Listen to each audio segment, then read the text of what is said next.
He wasn't the monster lurking in the shadows, he was the killer with an angel's face, a predator hiding in plain sight. Imagine sitting next to someone at a cafe, exchanging polite smiles, or shaking hands with a friendly neighbor.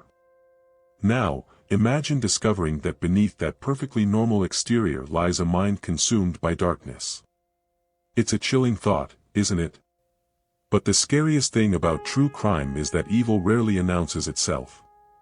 It doesn't come with bloodstains and wild eyes. It comes in the form of someone you trust, someone you'd never suspect. Welcome to Inside the Criminal World, where we expose the most shocking, twisted, and unthinkable true crime cases. If you think you know what a killer looks like, think again. Today, we're delving into the terrifying story of Christian Devlin, a man who walked among us, smiling, blending in, all while hiding a darkness beyond imagination. Before we begin, make sure to hit subscribe and turn on the notification bell so you never miss a deep dive into the darkest corners of criminal history. Christian Devlin was known to the world as a man of ethereal beauty, a celestial figure walking among ordinary mortals, with eyes that shone like distant stars, a gentle smile, a soft voice, and the utmost courtesy in his every gesture. Yet beneath that flawless exterior lay a soul as dark as midnight, a soul filled with a chilling cruelty that deceived everyone who met him, much like a flawless jade mask concealing deep-seated sins. He was not merely a brutal killer who committed horrific acts of violence, he was an artist of manipulation, one who expertly wielded his grace and charm to disarm others, lulling them into a false sense of security until they unwittingly fell into his trap.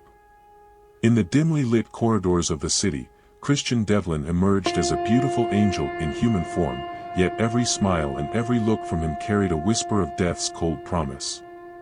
Devlin did not operate alone. He was accompanied by a close-knit group he called the Blush Alliance, a circle of friends renowned for their youthful vigor, radiant beauty, and an outward innocence reminiscent of blooming roses. On the surface, they were as pure and lovely as fresh blossoms in a sunlit garden, a symbol of hope, dreams, and trust. However, hidden beneath their soft, pink hues lay the perfect prey for the dark designs that Devlin meticulously orchestrated. Within this group were 4 key members, 2 women and 2 men, among whom 3, Evelyn Harper, Isabella Monroe, and Charlotte Bellamy, had been targeted to become victims of Devlin's cruel schemes. Evelyn Harper was a young woman with flowing golden hair, clear blue eyes, and a smile as gentle as the first light of dawn. Admired by everyone for her purity and unwavering faith in love, she was the embodiment of innocence. Yet, unbeknownst to those around her, Devlin had begun a project with her he called the Binding of Trust. With subtle yet insidious persuasion, he slowly manipulated her thoughts with sweet words and promises of eternal love until seeds of fear, insecurity, and loss were sown in her tender heart, making it all too easy for her spirit to be shattered. Isabella Monroe, the French beauty with a timeless elegance, possessed ruby lips and eyes full of seductive mystery. Once the very image of refined grace and romance, Isabella was gradually ensnared in Devlin's plan known as the Shattering of Dreams. It began with lavish gifts and endless praises that inflated her self-image, only for Devlin's artful manipulation to plant nameless doubts and terrors about betrayal and loss, ultimately eroding her once vibrant spirit. Charlotte Bellamy, an English maiden whose simplicity and natural charm set her apart like a wildflower in a neglected field, embodied genuine kindness and humility. Beneath her unassuming exterior, however, lay a hidden loneliness and a sorrow she never openly acknowledged. Devlin chose her for his soul annihilation project, quietly infiltrating her innermost thoughts and unspoken pains, gradually pushing her into a chasm of despair until she, too, became a tragic casualty of his elaborate designs. The 2 male members of the group, James Anderson and William Carter, added their own contrasting notes to this tragic ensemble. James Anderson, with his vibrant energy, infectious humor, and unwavering optimism, was the very picture of youth and resilience. His bright eyes and warm smile made him a beacon of hope and camaraderie, yet even he could not escape the dark tide that Devlin had set in motion. Meanwhile, William Carter, known for his acute intellect and a demeanor as cool as winter's breath, always carried a hint of mystery and a reflective, sometimes somber gaze that betrayed an inner world of profound thought. Though not directly selected as victims like the three women, both James and William would eventually become collateral damage in Devlin's intricate scheme, bearing witness to an unfolding nightmare that would leave their very souls scarred. Christian Devlin's method was as meticulous as it was malevolent. With the precision of a master puppeteer, he orchestrated his sinister projects one by one, transforming the once pure souls of his beloved, Blush Alliance into broken fragments of despair. To Evelyn Harper, he introduced the binding of trust, a gradual erosion of self-worth through whispered promises and carefully crafted moments of intimacy that slowly turned her faith in love into an inescapable dependency. To Isabella Munro, his Shattering of Dreams project unfolded through layers of extravagant compliments and material gifts, only to later replace those with poisonous seeds of doubt that eventually obliterated her inner radiance.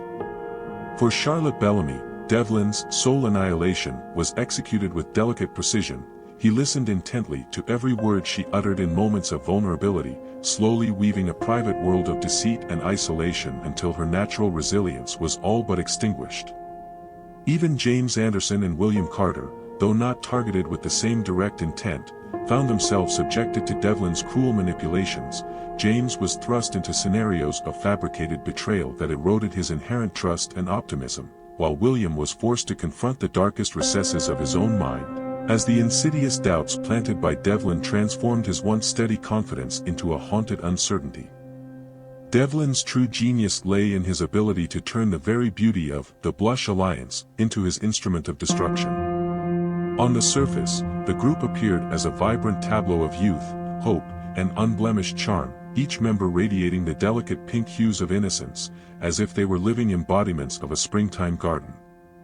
Their laughter, the soft murmur of their conversations, and the genuine bonds they shared created an atmosphere of warmth and trust. This, however, was precisely what made them so vulnerable to Devlin's designs. He knew that beauty and innocence were often the easiest to corrupt, for they carried with them the weight of untested hope, a hope that could be shattered with a few well-placed words, a carefully orchestrated betrayal, or the sudden emergence of a hidden darkness. Christian Devlin was a master of duality. He knew how to present himself as a paragon of virtue, a radiant angel in a human guise, while concealing within him the darkest impulses imaginable. His eyes, though sparkling with an apparent kindness, were capable of a chilling, predatory glint that sent shivers down the spine of anyone who dared to look too closely. His smile, so effortlessly disarming, masked the cold calculation that drove his every action. With each passing encounter, he skillfully wove his web of deceit, ensuring that those around him remained blissfully unaware of the true nature of his intentions until it was too late. In every meticulously planned encounter, Devlin employed a rich tapestry of metaphor and personification to transform even the most mundane settings into scenes of foreboding horror. A bustling cafe with its warm, golden light might suddenly become the stage for a quiet whisper of impending doom, as Devlin's presence altered the very air, making it seem as if the shadows themselves were conspiring against the innocent. The soft rustle of leaves on a sunny day could, under his influence, be reinterpreted as the sorrowful lament of a once beautiful soul now destined for ruin. Even the gentle cadence of a familiar laugh would later echo in the minds of those affected, serving as a bitter reminder of how beauty can be turned into a weapon of despair.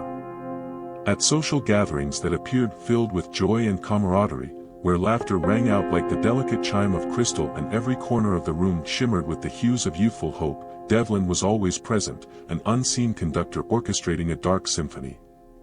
His words, spoken in tones as soft and comforting as a lullaby, would slowly dissolve the bonds of trust, leaving behind only the bitter taste of betrayal. In these moments, the vibrant pink of the group's collective spirit would fade into a somber gray, as the tendrils of his malevolent influence took root, leaving scars that would forever mar the once pure souls of his friends. The true horror of Devlin's methods lay not only in his calculated cruelty, but also in the elegance with which he executed each plan. Every whispered compliment, every tender gesture, was like a finely honed blade, so subtle, so refined, that the victim did not realize the wound until it was far too deep to heal. His approach was a chilling blend of art and science. He turned emotions into raw material, crafting masterpieces of psychological torment that left his victims shattered, their lives irreparably altered. In his eyes, the delicate beauty of the Blush Alliance was a canvas upon which he could paint his dark visions, each stroke of deception adding to a larger, more intricate picture of ruin and despair. For Evelyn, the gradual erosion of trust was as inevitable as the slow decay of a rose left too long in the rain. Every encouraging word and every shared secret, initially a symbol of their closeness, became tools in his hands to forge a dependency so strong that when the inevitable betrayal came, it shattered her spirit like fragile glass.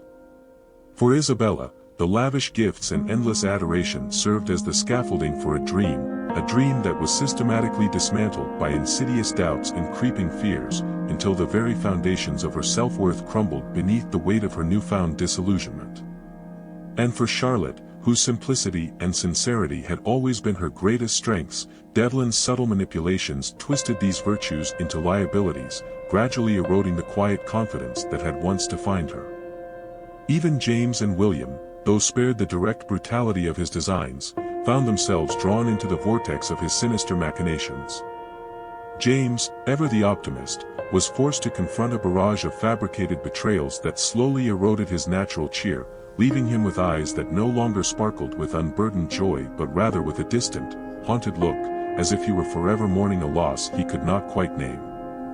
William, with his penetrating intellect, found that the seeds of doubt planted by Devlin grew into invasive, gnawing fears that disrupted his inner harmony, casting long shadows over what once had been a mind of brilliant clarity. In the end, the tragic tale of Christian Devlin and his Blush Alliance is a testament to the relentless power of duality, the perpetual clash between beauty and brutality, between innocence and corruption. Devlin, with his angelic visage and venomous heart, stands as a living paradox, a man whose gentle appearance belies a soul steeped in malevolence, whose every act of deception is executed with an artistry so refined that even the most vigilant cannot discern the impending doom until it is too late. And the members of the Blush Alliance, once symbols of purity and hope, become unwilling actors in a grand tragedy, a tragedy in which every smile, every touch, every whispered promise, ultimately serves as a harbinger of their own undoing. In the stillness of a rain-drenched night, when the city's lights dim and the gentle patter of droplets on cobblestones becomes the only sound, one cannot help but feel the weight of Devlin's influence, a weight that, like the cold hand of fate, slowly crushes the very spirit of those who once shone so brightly. His methods are as chilling as they are beautiful, his ability to manipulate, to twist the tender bonds of trust into instruments of destruction, remains unparalleled. And as the shadows lengthen and the once vibrant hues of the Blush Alliance fade into melancholy, one is left to ponder the terrible truth, that even the most radiant beauty may one day be devoured by darkness, and that the most cherished souls can, in a single, merciless moment, be transformed into the broken remnants of a long-forgotten dream. Thus, as Devlin continues his dark journey, meticulously crafting each new project with a precision that is both terrifying and exquisite, the tragic saga of the Blush Alliance unfolds, a saga of innocence corrupted, of hope crushed beneath the weight of relentless cruelty. In this unending dance between light and darkness, each act of betrayal, each whispered secret, is but another stroke in a masterpiece of despair, a testament to the notion that beauty, no matter how luminous, can never fully escape the inevitable touch of evil.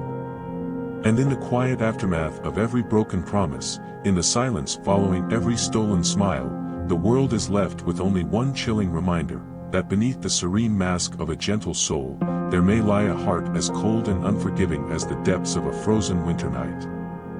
In the wake of Christian Devlin's carefully orchestrated deceptions, the next act of his macabre opera unfolded with an eerie precision, as if he were painting a masterpiece on a canvas that shimmered with the deceptive hues of pink and cool green, a garden that, on the surface, appeared as an oasis of youthful vibrancy and innocent beauty, yet concealed within its borders a torrent of unspeakable horror and naked truths of death. Under the gentle glow of pastel lights that bathed each location, Devlin unleashed his meticulously planned massacres, each one a ritualistic performance that stripped away the facade of sweetness to reveal the raw and repulsive reality of his victim's demise. The first of these grisly spectacles took place in a charming little park known to locals as the Rosy Haven, a name that evoked images of flourishing rose bushes and sparkling fountains amid meticulously pruned hedges. In daylight, the park radiated an almost otherworldly beauty, its pathways lined with vibrant pink blossoms and fresh, verdant lawns that glistened with dew under the early morning sun. Families once gathered there for picnics and gentle laughter filled the air.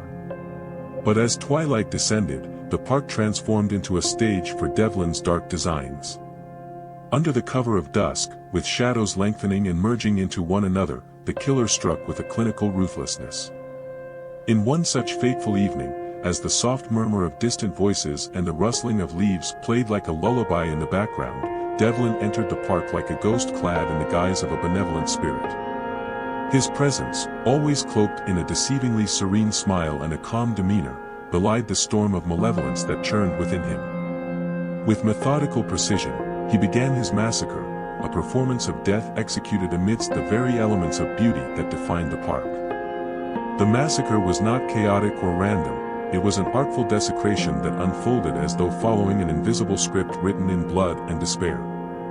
In the midst of the softly lit garden, his victims, members of the once cherished Blush Alliance, whose innocence and radiant beauty had been symbolized by their ties to this idyllic place, were mercilessly struck down. The carnage was both mesmerizing and grotesque, as if the gentle fragrance of the blooming flowers and the fresh scent of the verdant grass were being violently overpowered by an acrid odor of decay and blood that permeated the air. The stench of rotting flesh, surprisingly fetid and unnervingly familiar to Devlin's twisted sensibilities, became an intoxicating perfume to him, a perverse delight that stirred a dark craving in his soul, much like a demonic hunger masked beneath the angelic facade he so carefully maintained.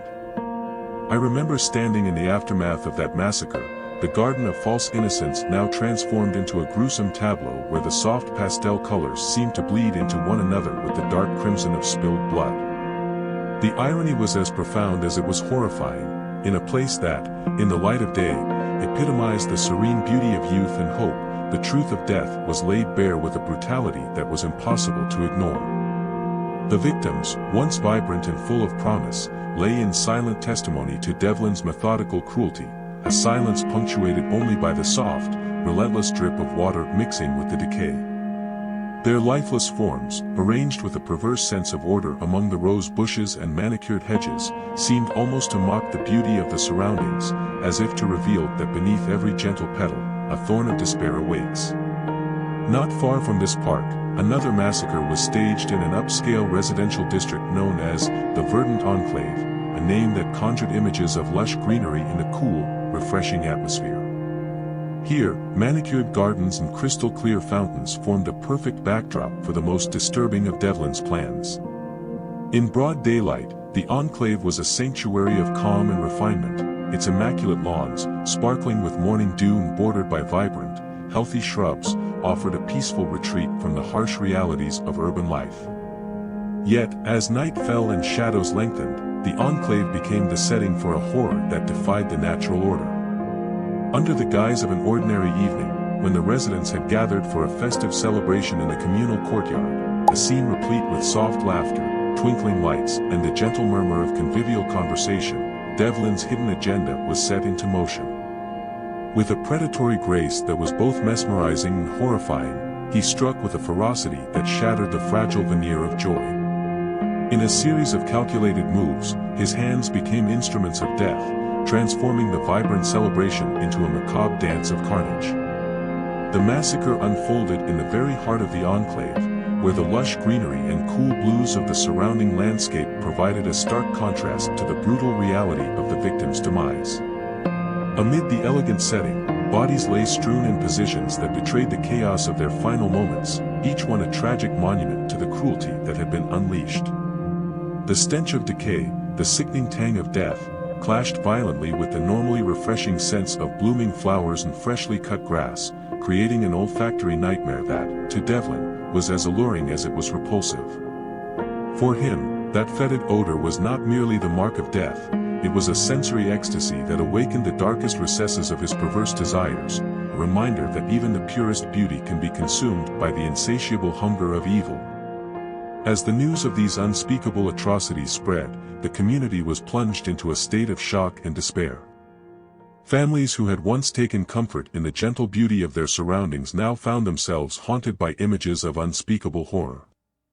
Neighbors who had shared in the idyllic scenes of community life, children playing in the gardens, elders laughing softly under the dappled sunlight, were now forced to confront the stark reality that the ones they loved had been stolen away by a force so monstrous that it defied human comprehension. The visceral impact of these massacres was felt not only by the immediate families of the victims but also by the entire neighborhood, whose collective psyche was scarred by the memories of that night. Whispers of fear and disbelief echoed through the streets, as people questioned the very nature of the group known as the Blush Alliance. Where are the victims?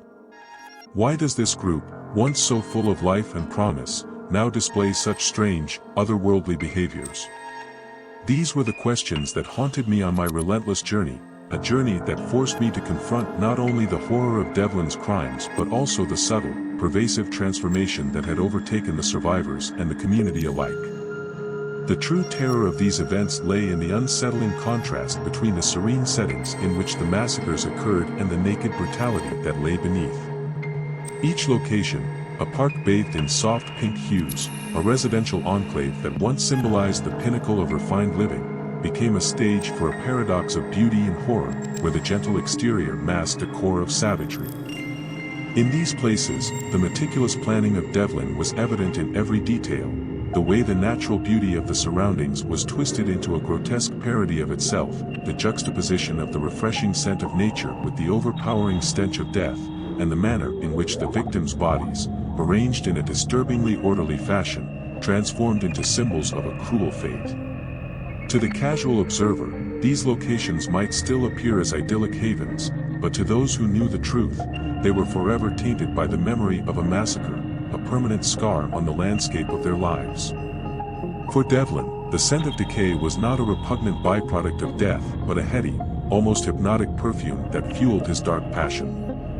He experienced an unholy intoxication whenever he encountered the stench of rotting flesh, a scent that, in the mind of a deranged soul clothed in angelic beauty, became an emblem of ultimate power and satisfaction. It was as if the very odor of death whispered secrets to him, igniting a ravenous desire that bordered on ecstasy. In those moments, his inner demon, concealed behind his gentle exterior, was unleashed, a demonic force that reveled in the grotesque spectacle of life snuffed out and beauty defiled.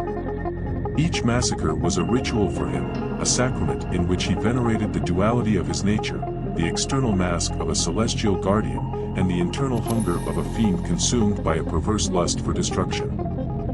The death of each member of the Blush Alliance resonated like a death knell not only within the group but also among their families and neighbors. In every home where a loved one had been lost, an air of desolation settled in like a heavy fog. The living were left to grapple with the incomprehensible void left by those who had been taken from them in such a brutal, inexplicable manner. Mourning rituals became tinged with an undercurrent of dread, as if the very act of remembering was a reminder of the unfathomable evil that lurked just beneath the surface of their everyday lives. Neighbors exchanged haunted glances, their eyes filled with questions that had no answers. Where are the victims now? Why does this group, once so full of vibrant life, now exhibit such bizarre, unsettling behaviors? These whispered inquiries spread like wildfire, fueling a collective sense of paranoia and despair. In the wake of the massacres, the community found itself caught in a liminal state, a place where the boundary between the living and the dead, between innocence and corruption, had been irrevocably blurred. As I delved deeper into this labyrinth of horror, I began to perceive the true essence of Devlin's influence.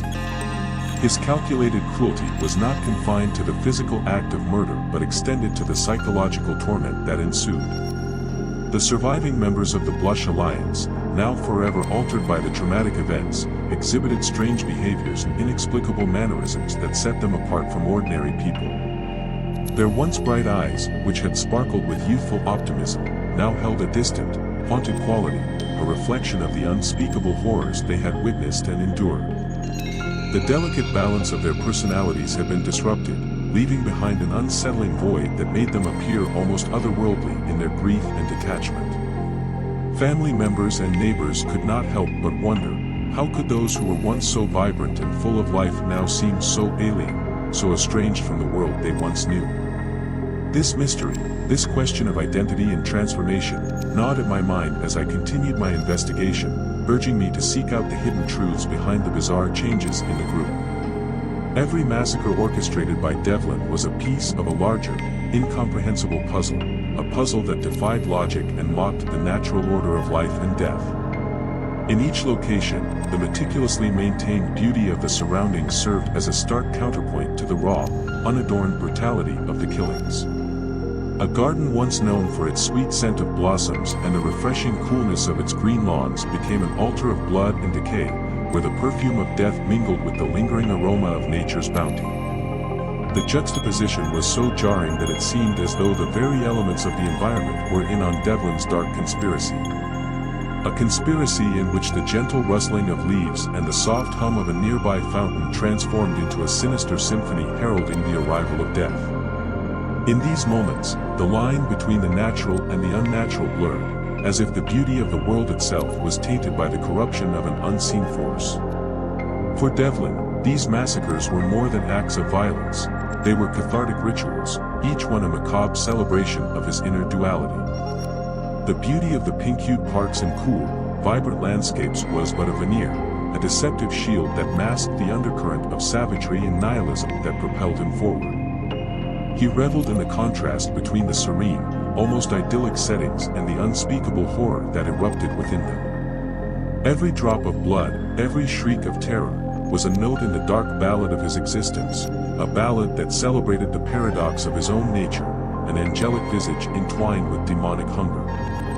The intoxicating stench of decay, which to most would invoke revulsion and despair, to Devlin became an elixir, a scent that stirred in him a perverse ecstasy, a twisted reminder that within the heart of beauty lies the potential for ultimate destruction.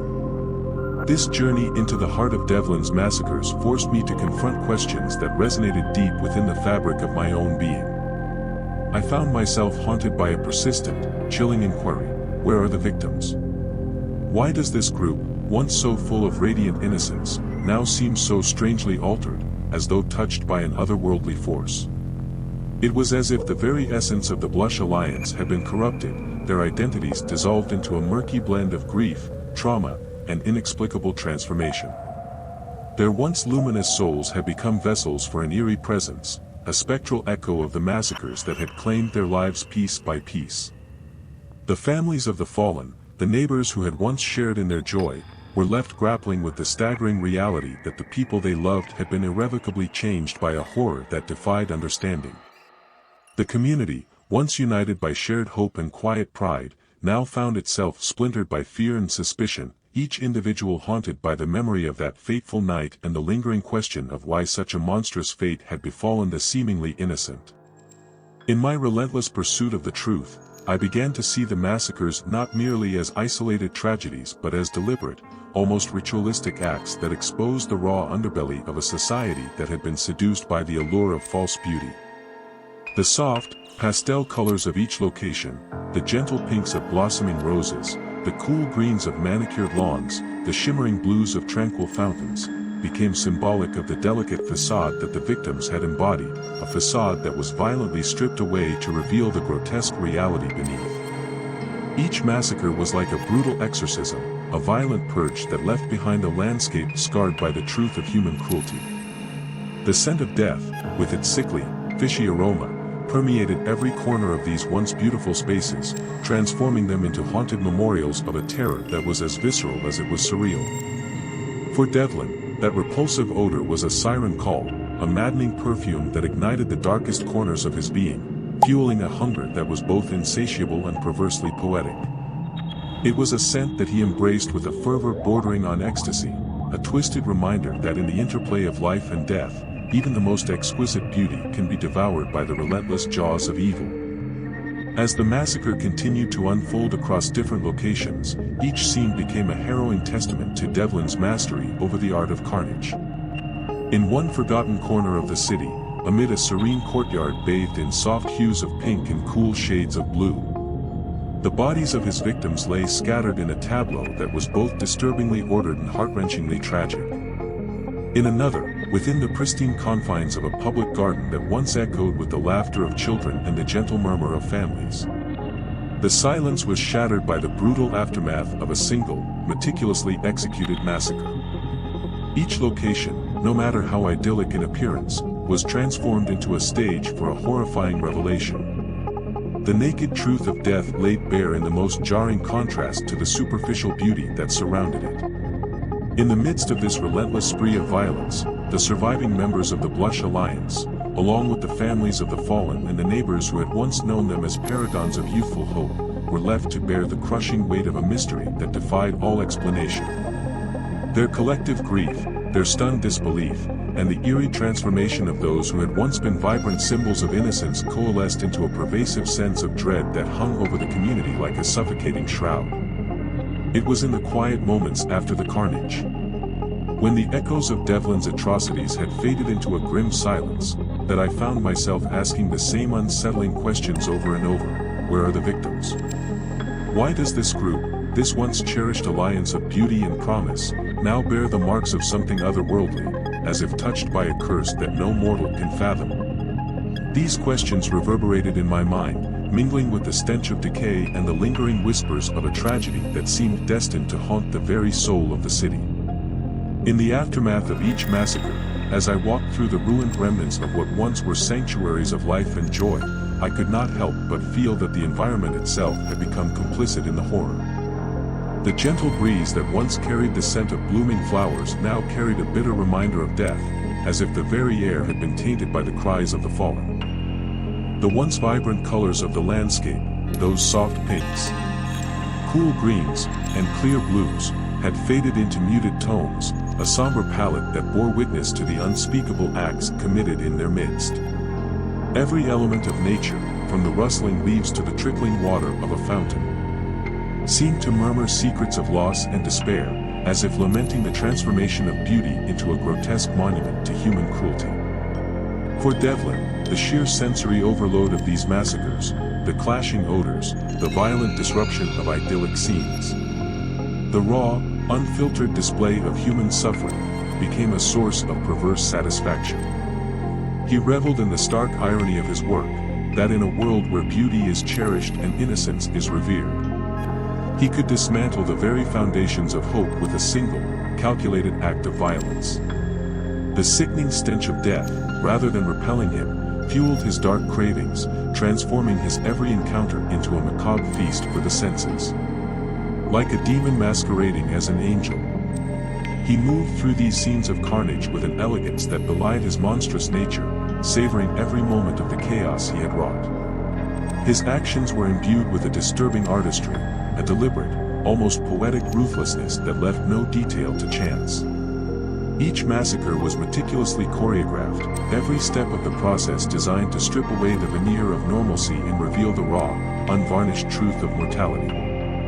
As the body count rose and the community sank deeper into a collective nightmare, those who had once been blissfully unaware of the darkness lurking behind everyday life were forced to confront the unimaginable. Families mourned their lost loved ones with tears that flowed like rivers of sorrow, while neighbors huddled together in fearful silence, their eyes haunted by the specter of a violence that had shattered the very foundation of their existence. In the wake of Devlin's rampage, the air was thick with questions, with an unrelenting urge to understand why such a transformation had occurred. Why the once celebrated Blush Alliance had become a tableau of torment, and why the innocent were being sacrificed on the altar of his twisted ambition. Every massacre, every brutal act of Devlin's, forced me to question the nature of evil itself. Was it an external force that could be contained and understood, or was it something that resided deep within the human soul, a latent darkness waiting to be awakened by a single, fateful act? As I wandered through the scenes of devastation, I began to see echoes of this dilemma reflected in the faces of those who survived, in the desperate eyes of family members, and in the silent, resigned expressions of neighbors who had witnessed too much. Their pain, their lingering horror, became a mirror reflecting back the profound question, how could such unspeakable acts occur in places so designed to nurture life and hope? In the silent aftermath of each massacre, when the brutal clamor had finally subsided into a disquieting calm, I found myself standing amid the remnants of shattered lives, grappling with the ghastly truth that beauty and death were inextricably linked in this twisted narrative. The victims' bodies, arranged in a perverse tableau against the backdrop of what should have been serene settings, spoke a language of horror that no amount of rational thought could decipher. Their forms, marred by the violence inflicted upon them, seemed to cry out in a silent scream, a lament for the innocence that had been so violently taken away. And amidst it all, the lingering stench of decay, so pungent and strangely familiar to Devlin's depraved senses, served as a constant reminder of the inevitability of death and the insidious nature of the darkness that lurked behind every facade of beauty. In my relentless pursuit of answers, I could not help but be drawn into a vortex of existential questions. Where are the victims? What does it mean that this once celebrated group now exhibits such strange, otherworldly behavior? Why does the beauty of these settings, with their soft hues and tranquil ambience, become the stage for such horrific displays of cruelty? These questions, heavy and unyielding, haunted me as I retraced my steps through the carnage, each scene a testament to the relentless, unholy passion that drove Devlin forward. The journey was as much a descent into the human psyche as it was an investigation into the physical remnants of his massacres, a journey that forced me to confront not only the external manifestations of evil but also the internal demons that lurk within every heart, waiting for a moment of vulnerability to emerge. In one final, harrowing encounter that epitomized the paradox of Devlin's dark artistry, I found myself at the scene of a massacre in a secluded corner of the city, where a once beautiful community garden had been transformed into a grim memorial. Here, amidst the ruins of what had once been a symbol of growth and renewal, the evidence of Devlin's cruelty was laid bare in all its ghastly detail. The garden, with its meticulously maintained flower beds and gracefully arching trees, stood in stark contrast to the horrific tableau that now defined it. In the center of the garden lay the bodies of those who had been sacrificed, a final, devastating punctuation mark to Devlin's reign of terror. The air was thick with the mingled scents of crushed petals and decay, the fragrance of life violently juxtaposed with the overpowering stench of death. I could feel the weight of every lost life pressing down on me, each silent victim a stark reminder that the beauty of the world is ephemeral, easily defiled by the unyielding march of cruelty. It was in that moment, as I stood there in the cold, unyielding silence of the ruined garden, that I truly understood the depths of the enigma before me. The Blush Alliance, once a vibrant symbol of youthful innocence and hope, had been systematically dismantled by Devlin's calculated brutality. Their collective transformation, marked by strange, haunting behaviors and a pervasive sense of detachment, was not merely the aftermath of physical violence, but a profound, soul-crushing corruption that defied all logic. Family members wept inconsolably, neighbors whispered in hushed tones about the cursed nature of the group, and the community at large was left grappling with the inexplicable truth that those who once radiated light had now become shadows of despair.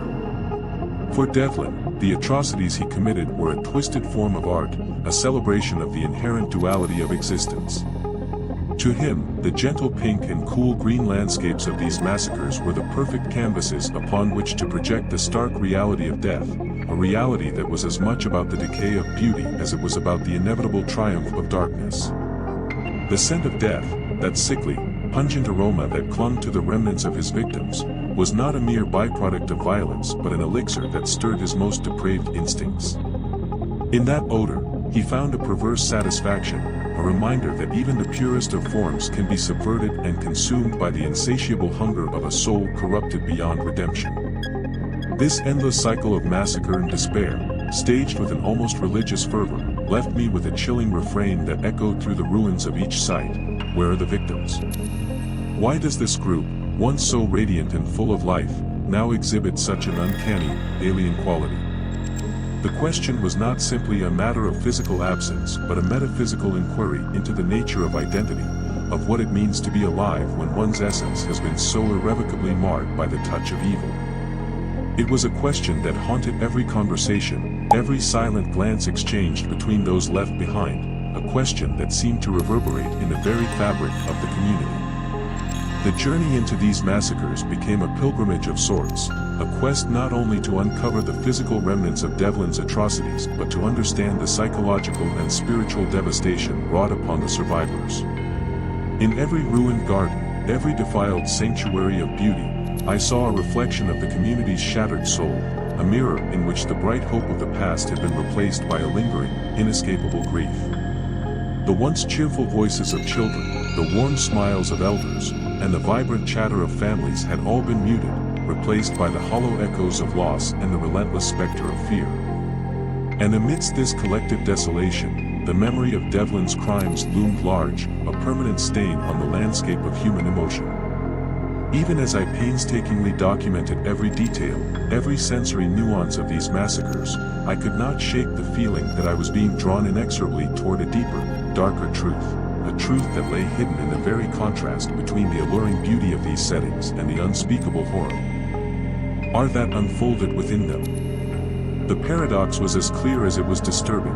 In places that were meant to nurture life and hope, the seeds of death had been sown by a man who masked his monstrous intent behind an angelic visage.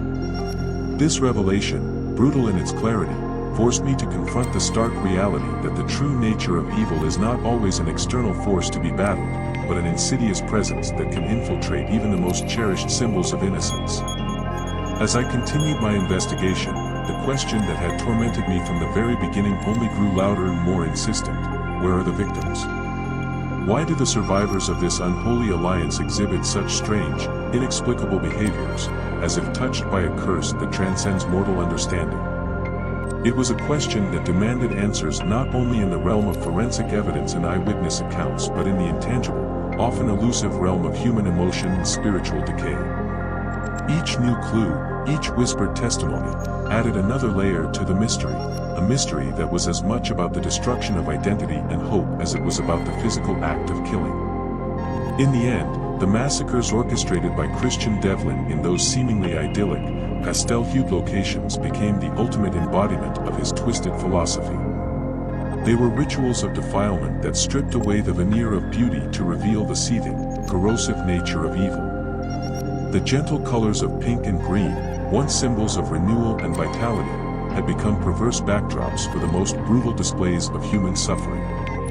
And the sickening odor of decay, a perfume that to Devlin evoked a carnal, demonic ecstasy, was the final, haunting signature of his work, a signature that would forever mark the lives of those who bore witness to these unspeakable acts. As I stood among the remnants of these massacres, with the ghostly silhouettes of the Blush Alliance lingering in my memory and the anguished cries of a shattered community echoing in the silence, I was forced to confront the terrifying truth that in the world of Christian Devlin, beauty and horror were inextricably entwined. The victims, now mere shadows of what they once were, had been consumed by a darkness that no amount of gentle light could ever fully dispel. And in that terrible union of opposites, a delicate garden of pastel hues transformed into an altar of death, I realized that the real question was not simply, where are the victims, but rather, what have we become when the light of innocence is forever eclipsed by the insidious force of evil? This inquiry, as relentless as the passage of time itself, has come to define my journey. It is a question that reverberates through every ruined sanctuary, every defiled haven of beauty left in the wake of Devlin's monstrous reign, a question that forces us to look beyond the superficial allure of the world and confront the dark heart that beats within. And so, even as the once vibrant voices of the community have been silenced by grief, even as the survivors of the Blush Alliance wander like lost souls, forever changed by the touch of an angelic demon, the haunting refrain remains: where are the victims? Why does this unholy group carry the strange, otherworldly marks of a fate too terrible to comprehend? In that endless interplay of light and shadow, of beauty defiled by unspeakable cruelty, I have come to understand that the true horror of these massacres lies not only in the physical act of killing but in the profound transformation that follows, the slow, agonizing erosion of the human spirit, the subtle yet inescapable dissolution of identity, and the relentless, crushing despair that takes root in the hearts of those left behind. It is a horror that transcends the ordinary, that defies the boundaries of human understanding, and that lingers in the air long after the echoes of violence have faded. Thus, as my investigation presses onward through the blood-stained corridors of memory and the silent testimonies of ruined havens, I am left with a sobering realization, that in the world of Christian Devlin, the victims are never truly gone, they linger as spectral echoes in every gentle breeze, in every murmur of the wind among the withering roses, and in every drop of rain that falls upon the cold, indifferent earth. And as the community continues to struggle with the question of why this once vibrant alliance has been transformed into something unrecognizable, I find myself haunted by the chilling thought that the true massacre is not merely that of lives lost, but of innocence eroded, hope shattered, and the very essence of humanity defiled by the relentless, cold-hearted machinations of an angelic demon. In the quiet aftermath of each massacre, as the city slowly attempts to reclaim its beauty and the survivors cling desperately to the fragments of their former selves, I am left to wonder if the answer to my endless questions lies hidden somewhere in the depths of this unimaginable tragedy. For every soft whisper of the wind through the fallen petals, for every mournful sigh carried by the night, there is a tale of loss and transformation, a tale that challenges our understanding of what it means to be human when the boundaries between light and darkness, hope and despair, have been so irreparably blurred. And so, with a heavy heart and a mind tormented by the echoes of 1,000 unanswered questions, I continue my journey, driven by the desperate need to unravel the mystery of this unholy union, to find meaning in the chaos, and perhaps, in time, to discover a glimmer of redemption amid the overwhelming darkness. So we've just walked through the first 2 parts of a story that I believe no one can watch and remain truly calm afterward. A group of seemingly harmless, bright, and innocent friends turned out to be the birthplace of a brutal tragedy, where an angel wore the skin of a demon, and a sweet smile hid the most horrifying intentions. Personally, I still have many unanswered questions. What truly pushed the killer over the edge? Was it a wounded past, a slow-burning jealousy, or was he born with the instincts of a predator? I can only speculate, but what about you? At what moment do you think he stopped being human and became the embodiment of darkness? Let me know your thoughts in the comments below. I genuinely want to hear your perspective. And if this story gave you chills, haunted you, or simply left you unable to look away, make sure to hit that subscribe button and turn on the notification bell right now. Because what's coming next is even more terrifying, a breathless manhunt, blood-drenched nightmares, and the raw truth of a man who can no longer tell the difference between dreams and murder. Are you ready to go deeper into the darkness?